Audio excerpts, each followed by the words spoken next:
Hello दोस्त। RRB NTPC का joining एक कुछ दिन पहले आया था, लेकिन उसमें पूरा डॉक्यूमेंट नहीं था और कई लोग तो टीसी में ही उलझ गए थे। करेक्टर सर्टिफिकेट या एग्रीमेंट क्या होगा, बॉन्ड लेटर क्या होगा, टोटल अभी डिटेल आ चुका है। 15 डॉक्यूमेंट चाहिए। जो हमने दिखाया था अपनी ज्वाइनिंग, मेरा रेलवे का ज्वाइनिंग था, वो बिल्कुल सही है। उसी आधार पे इस बार भी सारे पेपर मांगे गए हैं। साथ में आया है स्टेशन मास्टर की ट्रेनिंग 90 दिन की होगी और सैलरी नहीं मिलके स्टिपेंड मिलेगा शुरुआत में, और जब ट्रेनिंग हो जाएगी तब आगे आपकी सैलरी की बात होगी। यानी जो सैलरी 60,000 प्लस उम्मीद ज्वाइनिंग करते लगाए हैं वो शायद सभी आरआरबी में नहीं मिले, खास करके ट्रेनिंग पीरियड में। ट्रेनिंग पीरियड के बाद आपको मिलने लगेगा। ये 16-15 डॉक्यूमेंट है, वो सबको बना के ले जाना पड़ेगा और कुछ डॉक्यूमेंट ऑलरेडी आपके पास होगा। कुछ जो इम्पोर्टेंट है उसको हम बीबीआई को इम्पोर्टेंट मार्क करेंगे और उसको पहले से बना के आप रखेंगे जिनका हुआ है उनके लिए। तो टीसी का सबसे पहले फंडा क्लियर किया जाए। टीसी देखिए बिल्कुल क्लियर लिखा है, टीसी केवल वहीं चाहिए जहां डेट ऑफ बर्थ आपको वेरिफिकेशन करानी है। अगर आपके मैट्रिक के मार्कशीट में ये डेट ऑफ बर्थ है तो ये टीसी की कोई ज़रूरत नहीं है। उसके बाद बाकी सारी चीज़ों का एक एक डिटेल देखेंगे, समझने की कोशिश करेंगे और समझेंगे कहाँ। तो चलिए यहीं से समझ लेते हैं। एक मिनट, यहाँ पे हमारे पास डाटा कहाँ है, एक मिनट लेके आता हूँ यहीं से। यहाँ से आप समझ लीजिए कि ये लेटर आया है और इसमें सारी चीज़ें लिखी हुई है। ये भी आपका ज्वाइनिंग का ही लेटर है और 5/11/2022 का ही है। और इसमें देखेंगे तो बहुत अच्छे से डिटेल से सब कुछ ओरिजिनल चीज़ें बताया है। और ये साउथर्न रेलवे आपको चेन्नई वाला का ही है, तिरुचिरापल्ली होगा उधर का ही है। देखिए इधर लिखा हुआ है। तो यहाँ से आप देखेंगे तो सारी चीज़ें आपको एक एक करके क्लियर हो जाएगा। स्टेशन मास्टर का ज्वाइनिंग के लिए लेटर ये भेजा गया है टीपेजी तिरुपल्ली डिवीजन से। तो चलिए इसको समझिएगा थोड़ा। सबसे पहले तो स्टिपेंस आपको 35,400 रुपये मंथली मिलेगा, ये बिल्कुल क्लियर कर दिया गया है। ट्रेनिंग टाइम पे आपको बस इतना ही पैसे मिलेंगे, ऐसा है। बाकी आपको रहने के लिए वहाँ पे आपको व्यवस्था होगा, खाना अपने पैसे से करना होगा वगैरह वगैरह। अब इसमें जो डॉक्यूमेंट लिखा है उससे पहले हम चलेंगे पहले ट्रेनिंग पीरियड में। तो ट्रेनिंग पीरियड यहाँ अंडरगो ट्रेनिंग, ज्वाइनिंग के बाद आप ट्रेनिंग पे जाएंगे, वो कितने दिन का होगा तो 90 दिन का आपका ट्रेनिंग होगा। उसके बाद आपको आगे की बात करनी पड़ेगी। ज्वाइनिंग की प्रोसेस में के बाद आपको जॉब असाइन होगा, वो भी ट्रेनिंग के बाद। अब इतना दो चीज़ें क्लियर हो गया। अब कौन कौन से डॉक्यूमेंट चाहिए, वो सारी चीज़ें चाहिए। छुट्टी मिलेगी नहीं मिलेगी, एग्रीमेंट, और आपको आइडेंटिटी बॉन्ड भरना ही पड़ेगा। इसके बिना आपकी आगे की प्रोसेस नहीं होगी। और पहले वाले में ये सारा चीज़ें नहीं था, तो पहले वाला भी दिखा देता हूँ, थोड़ा सा लोगों को क्लियर हो जाएगा। तो पहले जब आपकी ज्वाइनिंग आई थी उसमें देखिएगा कि क्या क्या मांगा गया था। कहीं टीसी मांगा गया था, ओरिजिनल सर्टिफिकेट मांगा गया था, और ये ट्रांसफ़र सर्टिफिकेट के लिए लोग बहुत परेशान थे। तो ये केवल डेट ऑफ बर्थ अगर आपको दिखाना है तब चाहिए, लेकिन आपको करेक्टर सर्टिफिकेट चाहिए, वो यहाँ पे नहीं था। यहाँ पे लिमिटेड डॉक्यूमेंट दिया हुआ है, इतना ही डॉक्यूमेंट लेके आना है।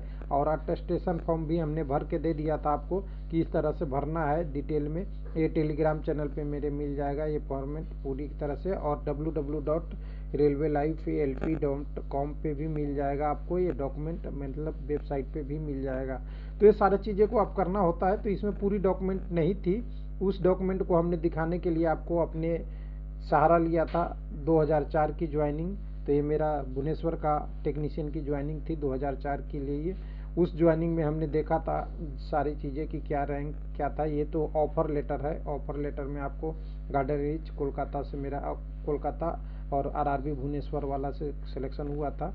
तो इसमें सारी चीज़ें साउथ ईस्टर्न रेलवे में जो जो डिटेल देना हो वो दिया था। उसके बाद आपको इसमें एक एक चीज़ की बात करेंगे कि कौन सी चीज़ है। तो देखिए करेक्टर सर्टिफिकेट की हर चीज़ की 2 कॉपी चाहिए होती है, तो आप ध्यान रखेंगे 2 कॉपी पहले से बना के रखेंगे।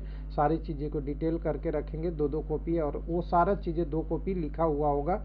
तो वो चीज़ों को थोड़ा आप समझिए। यहाँ से क्या क्या चाहिए आप ये समझिए। सबसे पहले आपको चाहिए, आपको डेट ऑफ बर्थ के लिए प्रूफ सपोर्ट चाहिए।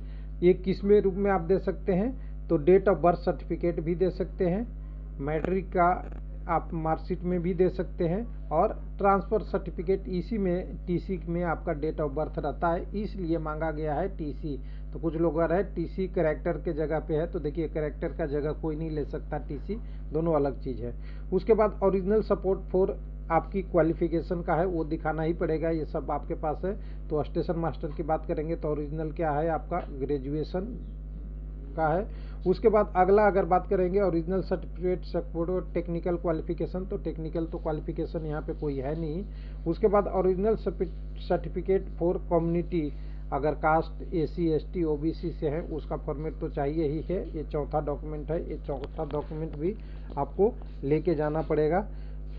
हर चीज़ की आपको 2 सेट कॉपी बनानी है, जेरोक्स ए से डी तक का सबका, ये यानी 1 2 3 4 यानी सबकी 2 कॉपी जेरोक्स बनानी है और जेरोक्स ही ले जाना है, यानी टोटल पेपर का 2 सेट बनाना ही है आपके पास। उसके बाद आपका है, अगर आप अगला देखिए, अगला आपके पास है जो आपका प्रिस्क्राइब फॉर्मेट में कम्युनिटी सर्टिफिकेट ले जाना है। अगर आप होते हैं एसी एसटी का तो, और ओबीसी है तब भी है, तो दोनों एक ही से चल जाएगा। कम्युनिटी वाला वहीं पे चल जाता है, ओबीसी ईडब्ल्यूएस है तो सब वहीं से चल जाएगा। यानी आपको इसको भी ओरिजिनल में ले जाना है उस फॉर्मेट में जो रेलवे ने दिया था नोटिफिकेशन में। उसके बाद आपका है प्रेजेंट एम्प्लॉयमेंट है तो एनओसी चाहिए, रिलीविंग ऑर्डर चाहिए या एनओसी चाहिए, दोनों में से जो ले लीजिएगा चल जाएगा। एनओसी से तो अब चलेगा नहीं, अब बात बच गई है ज्वाइनिंग में। एनओसी कहाँ लगती है? डॉक्यूमेंट वेरिफिकेशन में। अब ज्वाइनिंग करना है तो ज्वाइनिंग करते वक्त एक बार में आप 2 गवर्नमेंट पद पे नहीं हो सकते, तो इसलिए आपको वहाँ रिलीविंग या रिलीज सर्टिफिकेट चाहिए, जिससे आपको ये बोला दिया जाए कि मैं यहाँ से रिटायर कर गया हूँ, यहाँ से छोड़ दिया हूँ, या यहाँ से मेरा लेटर रिलीविंग का मिल गया है, वो लेके जाना है। इसकी भी आप 2 फोटोकॉपी करा लेंगे तो अच्छा है। जगह अगर आप जॉब में हैं तो रेलवे से कुछ लोग का कमेंट आता है कि मैं रेलवे में जॉब करता हूँ, रेलवे से रेलवे बहुत इजी हो जाता है और टेक्निकल रिजिग्रेशन भी हो जाता है, लेकिन अदर डिपार्टमेंट में है तो आपको रिलीविंग ले जाना पड़ेगा। उसके बाद 6 कॉपी ऑफ फोटोग्राफ, अगर सॉरी यहाँ पे एक चीज़ और है, रिलीविंग लेटर कुछ लोगों को एक्सटेंशन लेना है तो 3 मंथ तक एक्सटेंशन आपको मिल सकता है, मैक्सिमम 6 मंथ एक्सटेंशन मिल सकता है, लेकिन इसके लिए आरआरबी से आपको एप्लीकेशन देना पड़ेगा। आरआरबी इसको, आरआरबी क्या, जहाँ से ज्वाइनिंग आई है आरआरसी से या डिवीजन से, वहाँ से आपको इसके लिए कोऑर्डिनेट करना पड़ेगा, अगर मिल गया तब मिल सकता है। उसके बाद original letter of present employment के बाद 6 कॉपी ऑफ फोटोग्राफ आपको चाहिए, जो आप ध्यान से रखेंगे। और 6 क्या, मैं तो कहता हूँ 10-12 कॉपी ले लीजिए, जो कम पड़ेगी तो आपका काम आएगा। तो जितने फोटोग्राफ आप बना लेंगे वो अच्छा रहेगा आपके लिए, वो तो ज़रूरी है। उसके बाद अगला है कॉपी आपके पास से करेक्टर सर्टिफिकेट। कुछ लोग बोल रहे थे करेक्टर सर्टिफिकेट नहीं देना है, पहले वाले ज्वाइनिंग में नहीं दिखा था। ये 2 डिफरेंट गजेटेड ऑफिसर से बनाना है, एक ही से नहीं बनाना है और कम्प्लीटली वैलिड होगा। तो करेक्टर सर्टिफिकेट बनाना कैसे है, इसके बारे में थोड़ा सा बहुत हाईलाइट करना बहुत ज़रूरी है, क्योंकि करेक्टर सर्टिफिकेट आप बनाते हैं तो गलतियां करते हैं। तो ये है करेक्टर सर्टिफिकेट मेरा, मैं 2004 में बनाया था। तो ये करेक्टर सर्टिफिकेट कोई भी आरआरसी का हो सकता है, नेट पे कॉपी मिल जाएगा, आप ले लीजिएगा। यहाँ से आपने जहाँ लास्ट स्टडी किया है वहाँ से आप पहले अपने वहाँ के प्रिंसिपल से बनाएंगे इस पर डिटेल, और उनके सिग्नेचर और स्टैम्प जरूर रखिएगा, ध्यान रखिएगा। उसके बाद आगे जाएंगे तो उनमें से किसी एक से एग्जीक्यूटिव मजिस्ट्रेट या डिस्ट्रिक्ट मजिस्ट्रेट, सब मजिस्ट्रेट से एक आपको कराना है, और एक हो सकता है पोस्ट मास्टर या प्रिंसिपल वगैरह से भी होती है आगे की। तो वो डिटेल रहता है, उसके डिटेल के हिसाब से आप इसमें से दूसरे का, ये देखिए डिटेल है ना, ये वाला डिटेल से आइडेंटिटी बॉन्ड में तो मेंबर ऑफ पार्लियामेंट वगैरह से करेक्टर आप बनवा लेंगे। यानी 2 अलग अलग होने चाहिए। यहाँ तो प्रिंसिपल सेम रहेंगे दोनों कॉपी पे, लेकिन ये वाला दोनों चेंज हो जाएंगे, एक में कोई और दूसरे में कोई और, ये करके आपको 2 कॉपी रेडी रखना है। तो इससे आप ध्यान रखिएगा। उसके बाद अगला डॉक्यूमेंट जो मांगा है वो है, आपको आराम से मिल जाएगा। कौन सा है? ये आपका है 2 कॉपी ऑफ अटेस्टेशन फॉर्मेट। ये आपको दोनों बना के और दोनों भर लेना है पूरी तरह से, और दोनों भरने के बाद आप ले जाएंगे और उसकी 2 कॉपी भी करा लेंगे करेक्टर, ये आपका अटेस्टेशन फॉर्म का। तो अटेस्टेशन फॉर्म कैसे भरना है इसके बारे में तो हमने अभी बताया ही था कि अटेस्टेशन फॉर्म हमने पहले भी भरा था और अब भी भरा है। तो यहाँ पे आप देखेंगे, यहाँ पे नीचे में तीसरे नंबर पे आएगा अटेस्टेशन फॉर्म, ये वाला है। ये वाला फॉर्म में आपकी फैमिली, आपकी डिटेल, आपकी पुलिस वेरिफिकेशन, आपके फ़ोटो भी यहाँ लगेंगे, सारा करके ये सारी चीज़ें आप यहाँ से भर के पूरी तरह से भर के ले जाएंगे।